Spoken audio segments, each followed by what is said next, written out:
who are having a discussion about enrolling in a university course. First, you have some time to look at questions 1 to 7.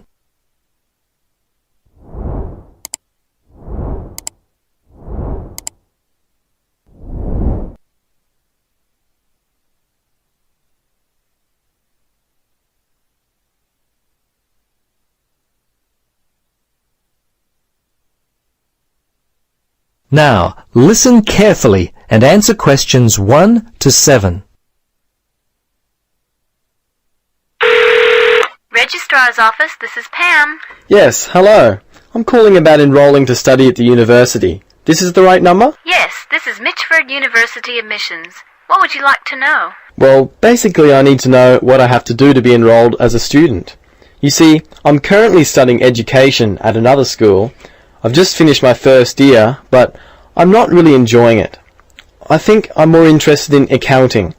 My dad teaches maths, so I thought it might be a good choice. Well, better than business anyway. Okay. Have you received a registration pack? No? How can I get one of those? Well, you've got to have one to register. You can enroll at the university at any time after you receive a registration pack. These are usually available from September for first-year and transferring students, and from November for returning students. On the basis of the information contained in the registration pack, you should attempt to make a firm choice about which courses to study before completing your form. I see. So I've only got a month to get my registration pack in. Can you send me one? Sure. If you are close to a high school, the registration pack and university prospectus are available from the Careers Advisor. Would that be helpful? Well, the closest school's too far away and I haven't got a car. Are there any other ways you can send it to me? Well, for prospective students who have already left school, the registration pack and prospectus are available from the university information line.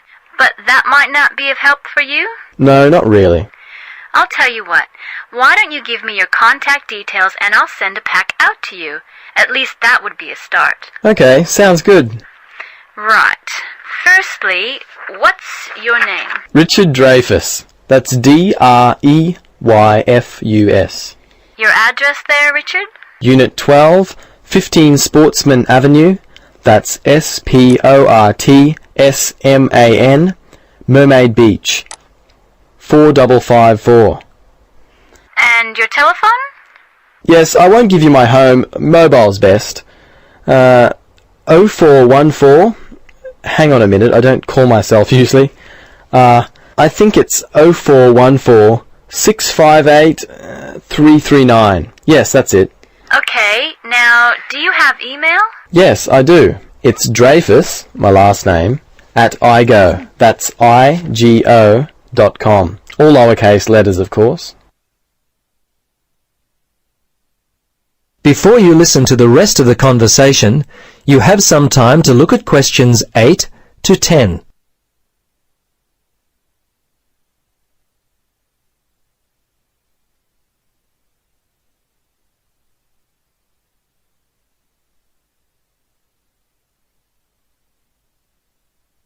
Now listen carefully and answer questions 8 to 10.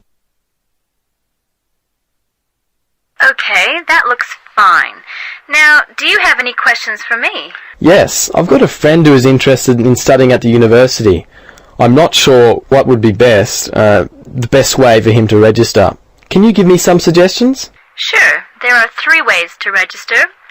Option 1 is telephone registration. Before you telephone, fill out the registration form included in your pack. This will ensure you have all the information that you require. The number is in your registration packet. Don't forget to hold on to a copy of your registration form for future reference. Yep, okay. Option 2 is registration by post. All you have to do there is complete the relevant sections of the registration form and post the completed form together with all documentation required in the envelope provided. All right. The third way is to simply come in. Visit the Student Information Center in the Information Services building, and your friend will receive personal assistance on how to complete his forms. Thanks very much. You've been most helpful. You're welcome. Good luck with your future studies. That is the end of part 1. You now have half a minute to check your answers.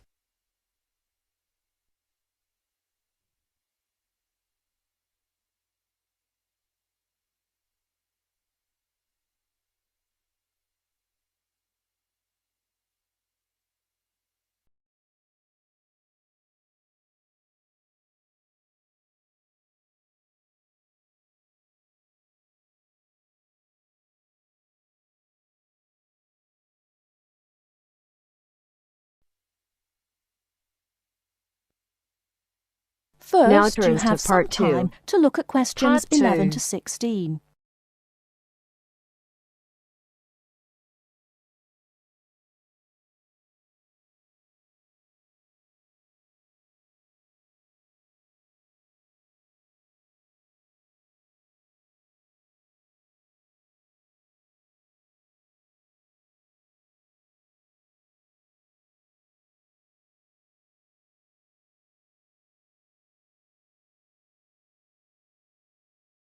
Now, listen carefully and answer questions 11 to 16. Good afternoon. Hello. How can I help you? I'd like to make a transfer, please. You want to transfer some money? That's fine. Let me just bring up some details. Right, here we are. Can you tell me your name, please? It's Alice Deltour. Okay, and your date of birth? 20th of February 1982. Right, and for security, can I have the first letter of your password? It's V. And the fifth letter? That's F. Fine. Now, where do you want to make the transfer to and from? I'd like to send money from my current account abroad. Which country are you sending it to? To China.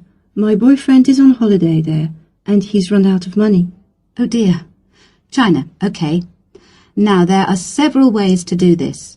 We can do it by credit card, by electronic transfer, by cheque or by banker's draft. I'm not sure. What's the best way? Well, that all depends. The simplest way is by cheque, really. I just write the cheque and send it. Yes, but it can be very slow and take a long time for the money to clear, between 3 to 4 weeks. How soon do you need the money to get there? I'd like it to get there in the next couple of weeks. So really, sending a cheque is going to be too slow. Yes, I think so. Let's look at electronic transfer then. This usually takes between 2 and 5 working days. That's 2 to 5 days. Working or business days. If you send it on Friday, it will get there the following Friday at the latest. I see. That's much better. Yes, but we do charge a fee for this. We charge a flat fee of £21, and on top of that, the receiving bank may charge a fee, and an agent may also charge you for transferring the money between banks. So, how much is it altogether? We can't give you an exact amount. You need to check it with the receiving bank and any agents that they use. I see. Also, you can send it in sterling or dollars from here, but there will be an additional fee depending on the exchange rate when you convert it into renminbi. So there will be another charge too? I'm afraid so. Does it make any difference if I send it in dollars or sterling? It could make a difference according to which currency has the best exchange rate. The other difference is this. If you send dollars, the amount goes through the US clearing system. We send the money to our branch in London. They then send it to our branch in New York, and the New York branch sends it to the bank in China. It goes all around the world then.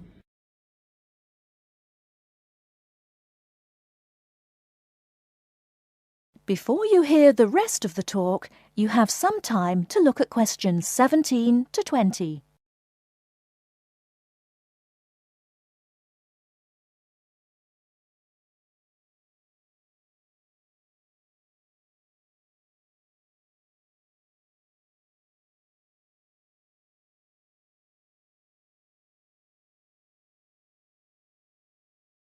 Now listen and answer questions 17 to 20. What about if I send sterling? In that case, we send it to our branch in London. From there it may go directly to China, unless the bank in China has an agent in London, in which case we transfer it to the London agent, and they send the money on to China. So how do I proceed with the transfer? Okay, first we'll need some details about the beneficiary from you. The who? The beneficiary, the person receiving the money. Okay, what do you need to know? We'll need the full name of the beneficiary and their account number. Okay. You need to tell us the name of the bank in China and the address of the branch. We also need the bank's sort code and the SWIFT number. What's a SWIFT number? Basically, it's an interbank code. It helps banks identify each other through a unique code number. Okay, and that's spelt? SWIFT, SWIFT. And the final thing we need is the reason for sending the money. You need a reason from me? I just told you my boyfriend's run out of money. Well, we don't need a reason. The receiving government needs to know why the money is entering the country, and we have to be able to tell them. Okay, so from me you need the bank's name, the address of the branch, the sort code and SWIFT number, the beneficiary's name and account number, and a reason for sending the payment. Yes, that's correct. Okay, so I'll check these out and come back to you with them so we can go ahead with the transfer.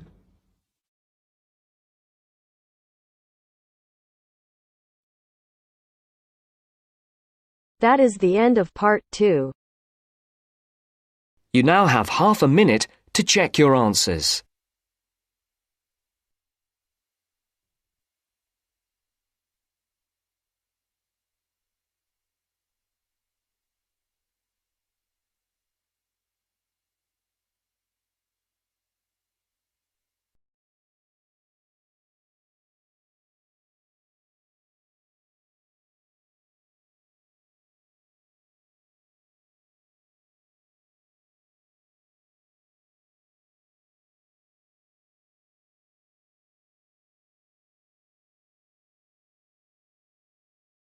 Now turns to part 3.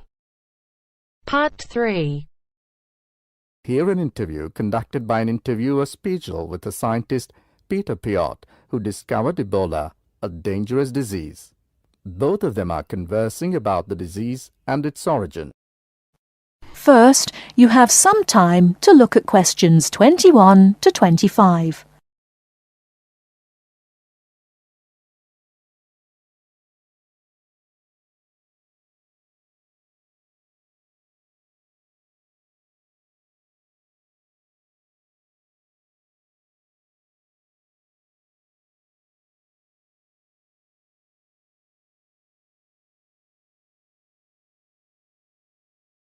Now listen carefully and answer questions 21 to 25. Professor Piot, as a young scientist in Antwerp, you were part of the team that discovered the Ebola virus in 1976. Can you tell how did it happen? I still remember. Some day in September, a pilot from Sabina Airlines brought us a shiny blue thermos and a letter from a doctor in Kinshasa, in what was then Zara in the thermos. He wrote there was a blood sample from a Belgian nun who had recently fallen ill from a mysterious sickness in Yambuku, a remote village in the northern part of the country. He asked us to test the sample for yellow fever. These days, Ebola may only be researched in high-security laboratories. How did you protect yourself back then? We had no idea how dangerous the virus that we were dealing with was. And there were no high-security labs in Belgium back then. We just wore our white lab coats and protective gloves. When we opened the thermos, the ice inside had largely melted and one of the valves had broken. Blood and glass shards were floating in ice water. We fished the other, intact test tube out of the slop and began examining the blood for pathogens using the methods that were standard at the time. But the yellow fever virus apparently had nothing to do with the nun's illness. No, and the test for Lassa fever and typhoid fever were also negative. What then could be? Our hopes were dependent on being able to isolate the virus from the sample. To do so, we injected it into mice and other lab animals. At first, nothing happened for several days. We thought that perhaps the pathogen had been damaged from insufficient refrigeration in the thermos. But then, one animal after the next began to die. we began to realize that the sample contained something quite deadly. But you continued. Other samples from the nun who had just died arrived from Kinshasa when we were just about able to begin examining the virus under the electron microscope. The World Health Organization entrusted us to send all of our samples to a high-security lab in England. But my boss at the time wanted to bring our work to a conclusion no matter what. He grabbed a vial containing virus material to examine it, but his hand was shaking and he dropped it on a colleague's foot. The vial shattered. My only thought was, oh shit! We immediately disinfected everything, and luckily our colleague was wearing thick leather shoes. Nothing happened to any of us. Before you hear the rest of the talk, you have some time to look at questions 26 to 30.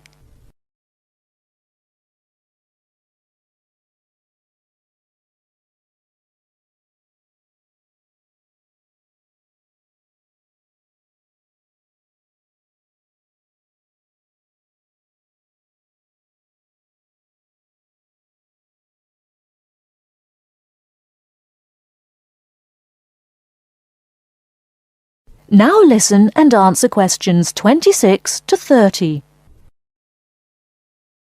Were finally able to create an image of the virus using the electron microscope. Yes, and our first thought was, what the hell is that? The virus that we'd spent so much time searching for was a very big, long and worm-like. It had no similarities with yellow fever. Rather, it looked like the extremely dangerous Marburg virus, which, like Ebola, causes a hemorrhagic fever. In the 1960s, the virus killed several laboratory workers in Marburg, Germany. Were you afraid at that point? I knew almost nothing about the Marburg virus at the time. When I tell my students about it today, they think I must be from the Stone Age. But I actually had to go to the library and look it up in the Atlas of Virology. It was the American Center for Disease Control which determined a short time later that it wasn't the Marburg virus, but a related unknown virus. Hundreds of people had already succumbed to the virus in Yambuku and the area around it. You were also the one who gave the virus its name. Why Ebola? On that day, our team sat together till late into the night. We had a couple of drinks discussing the question. We definitely didn't want to name the new pathogen Yambuku virus, because that would have stigmatized the place forever. There was a map hanging on the wall, and our American team leader suggested looking at the nearest river and giving the virus its name. It was the Ebola River. So by around 3 or 4 in the morning, we had found a name.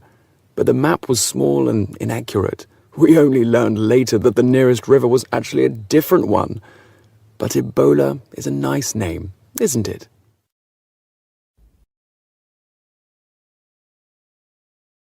That is the end of part 3.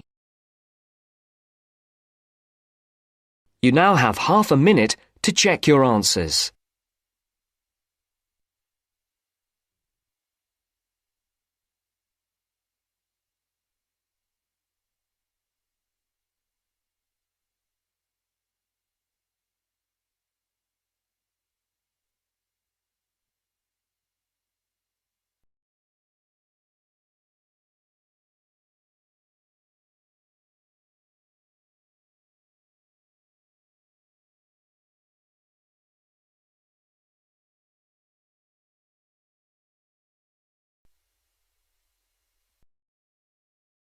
Part 4. You are going to hear a talk on Anne Bonny, a female pirate. First, you have some time to look at questions 31 to 35.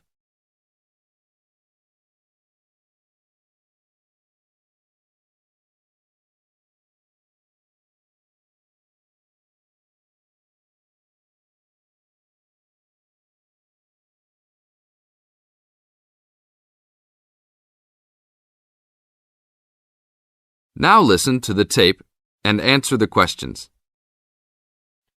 Anne Bonny was one of the 2 most famous female pirates. She sailed on the crew of Calico Jack Rackham. Anne was romantically involved with Calico Jack, but she could be counted as nonetheless as fearless as any other pirate. She was born in County Cork, daughter of an attorney and his maid. The lawyer left Ireland in disgrace, but found fortune in the Carolinas. There, he amassed a fortune and bought a large plantation. A ne'er-do-well pirate sailor named James Bonney married Anne in an attempt to steal the plantation, but Anne's father instead disowned her. Bonney then took Anne to the Bahamas, where he turned informer to Governor Woodes Rogers, turning in any sailor he didn't like as a pirate for a handsome reward. Anne quickly grew to dislike her spineless husband and quickly caught the eye of one Calico Jack Rackham, a pirate of some renown. Governor Rogers had recently passed an amnesty for pirates, which left Bonney out of work. The admiration between Anne and Calico was mutual. Calico Jack was a handsome man who knew how to spend money as well as steal it. Anne was a well-endowed lass with a fiery spirit and a temper that matched that of any man. In any event, Calico offered to buy Anne from Bonney, but Bonney instead took the matter up with Governor Rogers, who said that Anne was to be flogged and returned to her true husband. That night, Calico and Anne slipped out in the harbour, stole a sloop, and began a life of piracy together.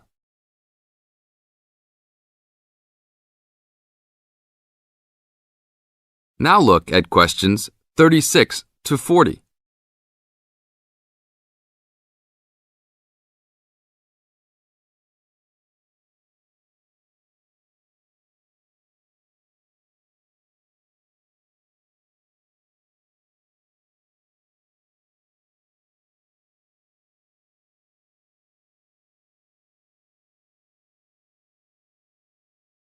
Questions 36 to 40. Anne fought in men's clothing, was an expert with pistol and cutlass, and considered as dangerous as any male pirate. She was fearless in battle, and often was a member of any boarding party.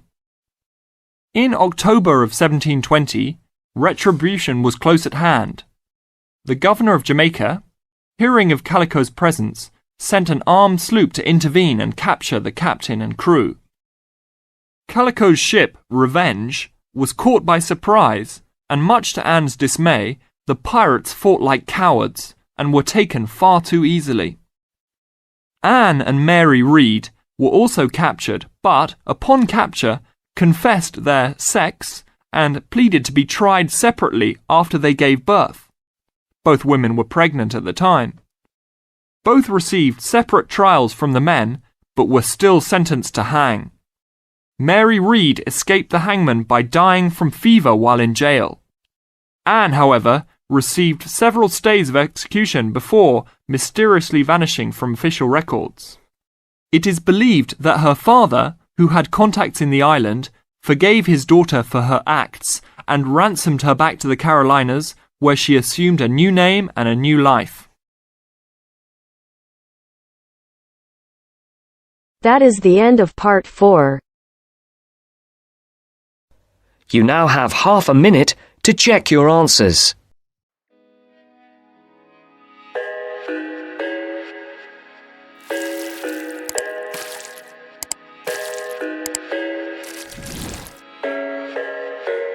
I thought I had it figured out, believed in us, we were meant to be, no doubt. A teenage love, everybody else could see the way we were, living in a fantasy. When I came